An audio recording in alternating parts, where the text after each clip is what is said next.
Amit Chaudhary, my colleague, joining us live from the location where rescue operations are now underway close to the dam area. Amit Chaudhary, we've been seeing how the rescue workers have been working tirelessly since the past 3 days, today being the third day of the rescue operations. Tell us more.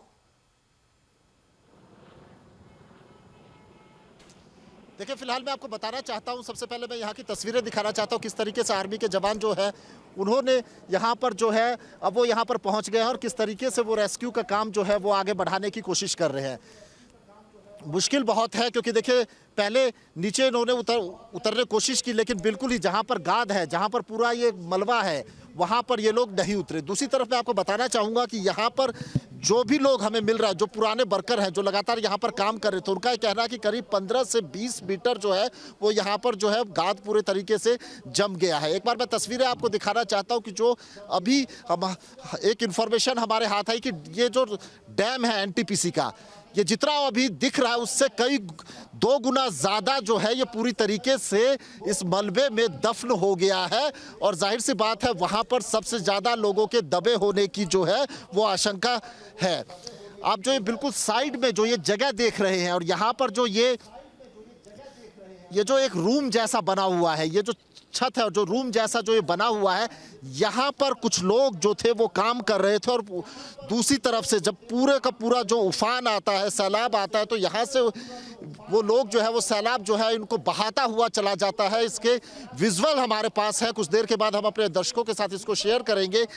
तो आप सोच सकते हैं किस तरीके से पानी जो है वो तांडव मचाता हुआ यहाँ पर है। और जितने भी लोग यहाँ पर काम कर रहे थे, करीब 150 लोग जो है वो यहीं पर काम कर रहे थे, उन सब को ये जो मलबा है, ये जो सैलाब है, वो उसने अपने में समा लिया। अब सबसे बड़ी चुनौती ये है कि यहाँ से इस मलबे को हटाया कैसे जाए, क्योंकि देखिए इस मलबे को हटाना 1-2 दिन का काम नहीं, महीनों लग सकते हैं। अब ऐसे में इतने सारे जो लोग हैं जो गायब हैं, 150 लोग, क्या उनकी बॉडी जो है वो प्रशासन रिकवर करने में कामयाब होगी? क्योंकि देखिए अभी तक यहाँ पर जो है वो रेस्क्यू ऑपरेशन शुरू नहीं हुआ। कल सबसे पहले हमने मुख्यमंत्री से पूछा कि आखिर उन बॉडीज का क्या होगा। आप टनल में पूरी की पूरा मैन पावर जो आपका है वो टनल में काम कर रहा है, तो उन्होंने कहा कि देखिए प्रशासन को उम्मीद है कि टनल में से कुछ लोगों को जिंदा निकाला जा सकता है, उनमें जान होने की संभावना है। यही वजह है कि टनल में सबसे पहले जो है वो रेस्क्यू ऑपरेशन शुरू किया गया, मैन पावर को वहां लगाया गया और यहाँ पर किसी तरीके से रेस्क्यू ऑपरेशन शुरू नहीं हुआ। अब कल जब हमने सवाल पूछा तो आज यहाँ पर आर्मी के जवानों ने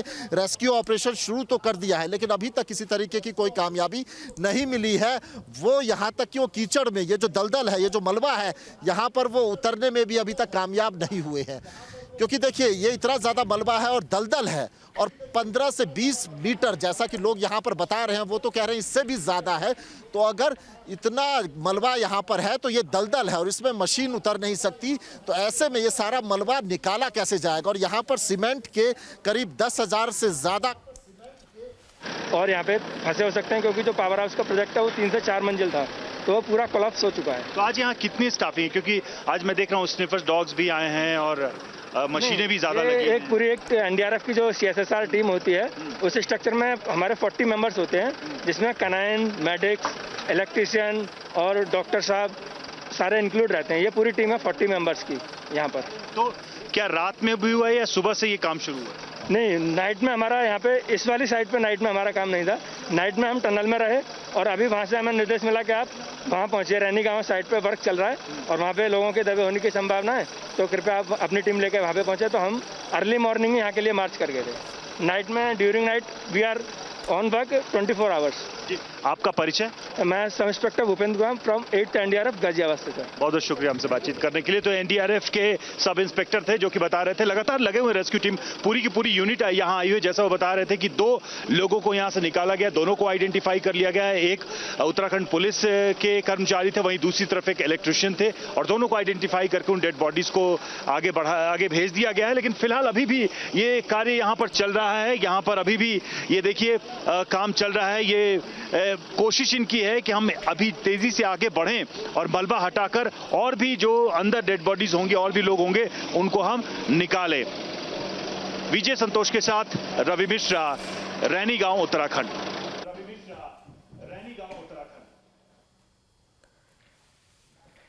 So our team of reporters stationed on ground zero getting us all those important voices and really helping us understand how the area affected shows that the Tapovan Dam has been largely swept away, and now extensive search operation that is underway to find the missing people. It's been 40 hours and counting, and now they are looking at speeding up the entire process, figuring a way out despite all the challenges, just to speed up the entire process so people could be found as soon as possible. At least 170 plus people still missing, 28 bodies that have been recovered already. So a lot of fast-paced developments that we're picking up from ground zero on the rescue operations that are on in full swing. The rescue work started on Sunday itself, and rescue working teams are also now working on rotational basis because it is a round-the-clock exercise that we've been looking at since the past 3 days. We leave it at that for the moment.